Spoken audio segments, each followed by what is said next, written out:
अस्सलाम वालेकुम दोस्तों। जैसा कि आप जानते होंगे कि 21st century is century of information, innovation and technology.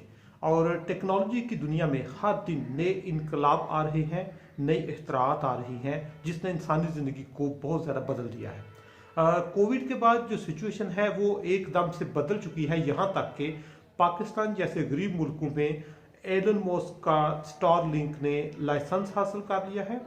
उनको प्रॉपर यहाँ पे रजिस्ट्रेशन का प्रोसेस मुकम्मल कर लिया है और इस वक्त जो स्टारलिंक है वो आपको एक टिपिकल जो हमारा एक सिस्टम है इंटरनेट का, एक केबल का सिस्टम है या उस तरह वाईफाई है, उस तरह सर्विसेज नहीं देगा, बल्कि वो आपको सैटेलाइट के थ्रू सिग्नल पहुंचाएगा जिसमें कोई इंटरप्शन नहीं होगी। और अभी एक नई उन्होंने न्यूज़ दी है स्टारलिंक वालों ने कि पाकिस्तान में कौन से पैकेजेस अनाउंस करने जा रहे हैं। तो पाकिस्तान में स्टारलिंक स्टार्ट में 3 पैकेजेस देगा।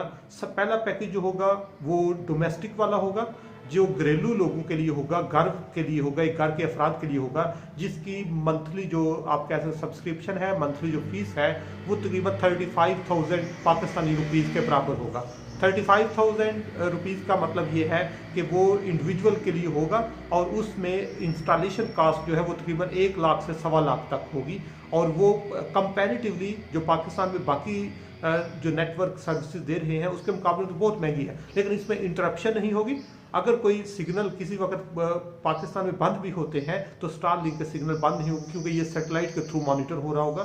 तीसरी चीज़ ये होगी कि यहाँ पे जिस तरह स्ट्राइक आती है, जिस तरह कोई ना कोई इवेंट्स आते हैं उसमें हमारे सिग्नल बंद कर देते हैं, लेकिन स्टारलिंक आपको कोई इंटरप्शन नहीं होगी। इसलिए डोमेस्टिक के लिए 35,000 रुपया महाना उन्होंने अनाउंस किया और 1 लाख से 1.25 लाख तक उसकी इंस्टॉलेशन कॉस्ट होगी।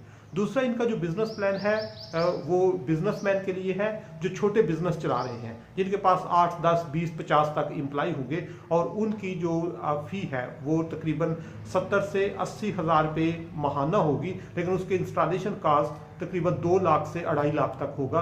और तीसरा इनका पैकेज है प्रीमियम पैकेज, और ये प्रीमियम जो है ये बड़े बिजनेस के लिए है, बड़ी कंपनीज के लिए है, बड़ी ऑर्गेनाइजेशन के लिए है। और इसमें इसकी प्राइस में और बिजनेस की प्राइस में कोई बहुत ज़्यादा फर्क नहीं है, कोई 10-20% सिर्फ कास्ट में फ़र्क होगा।